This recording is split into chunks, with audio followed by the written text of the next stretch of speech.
بسم اللہ الرحمن الرحیم۔ لا الہ الا اللہ۔ ایک عقل مند عورت۔ ایک سیٹھ لوگوں کی امانتیں رکھتا تھا۔ یہ اس زمانے کی بات ہے جس زمانے میں بینکوں کا رواج عام نہیں ہوا تھا۔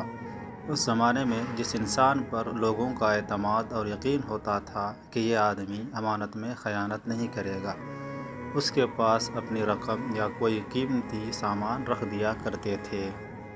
ایک آدمی کہیں سفر میں جا رہا تھا تو اس نے 5,000 روپیہ امانت کے طور پر اس سیٹھ کے پاس رکھ دیا۔ 2-3 سال کے بعد جب سفر سے واپس آیا اور اپنی امانت سیٹھ کے پاس لینے گیا تو اس سیٹھ کی نیت خراب ہو گئی اور امانت کی رقم دینے میں ہیلے بہانے کرنے لگا۔ اسی طرح سے 5-6 مہینے گزر گئے۔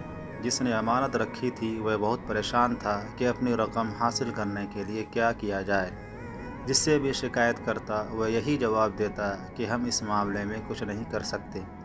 اتفاق سے ایک عورت تھی، اس نے اس سے کہا کہ فلاں سیٹھ کے پاس میں نے 5,000 روپیہ امانت کے طور پر 2-3 سال پہلے رکھے تھے، اب وہ مجھے واپس نہیں کر رہا، میں کیا کروں؟ کوئی صورت سمجھ میں آتی ہو تو بتلاؤ کہ وہ رقم مجھے واپس مل جائے۔ عورت کے دماغ میں ایک ترکیب آئی۔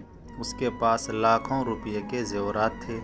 عورت نے اس امانت رکھنے والے سے کہا کہ دیکھو ہمارے یہ زیورات جو لاکھوں روپیہ کے ہیں، یہ سب زیور لے کر میں کل صبح اس سیٹھ کے پاس جاؤں گی اور کہوں گی کہ سیٹھ جی میں حج پر جا رہی ہوں اور یہ لاکھوں روپے کے زیورات ہیں، ان کو میں آپ کے پاس امانت کے طور پر رکھنا چاہتی ہوں۔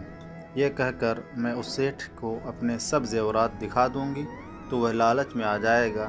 ٹھیک اسی وقت آپ اپنی امانت لینے کے لیے سیٹھ کے پاس آ جانا۔ دوسرے دن وہ عورت وعدے کے مطابق زیورات لے کر سیٹھ کے پاس پہنچ گئی۔ اس سیٹھ کو اپنے سب زیورات دکھانے لگی کہ ہم نے آپ کی بہت شہرت سنی ہے کہ آپ سے بڑھ کر فی الحال ایسا دوسرا انسان کوئی نہیں ہے جس کے پاس لاکھوں روپے کے زیورات رکھے جائیں۔ میں حج کو جا رہی ہوں اور یہ سب زیورات آپ کے پاس امانت رکھنا چاہتی ہوں۔ لاکھوں روپے کے زیورات دیکھ کر سیٹھ کے منہ میں پانی آ گیا۔ یہ تو بہت بڑا کام ہو گیا۔ اسی وقت وعدے کے مطابق وہ آدمی اپنی امانت سیٹھ کے پاس لینے کے لیے آ گیا۔ سیٹھ نے اس کو آتے ہوئے دیکھ کر سوچا کہ یہ آدمی ابھی اپنی امانت کا مطالبہ کرے گا اور میں لوگوں کی امانتیں دینے میں خیانت کرتا ہوں۔ اگر اس عورت کو پتہ چل گیا تو یہ زیورات ہاتھ سے چلے جائیں گے۔ یہ سوچ کر اس عورت پر اپنا اثر ڈالنے کے لیے اس کے بولنے سے پہلے ہی منیم سے کہا کہ یہ جو آدمی آ رہا ہے اس کے 5,000 روپیہ ہمارے پاس امانت رکھے ہوئے ہیں، وہ اس کو دے دو۔ منیم نے سنتے ہی 5,000 روپے دے دیے۔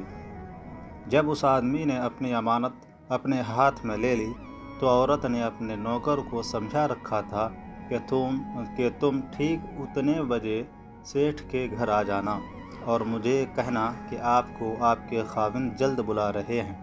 اس نوکر نے ٹھیک اسی وقت آ کر عورت سے کہا کہ آپ کو آپ کے خاوند بلا رہے ہیں۔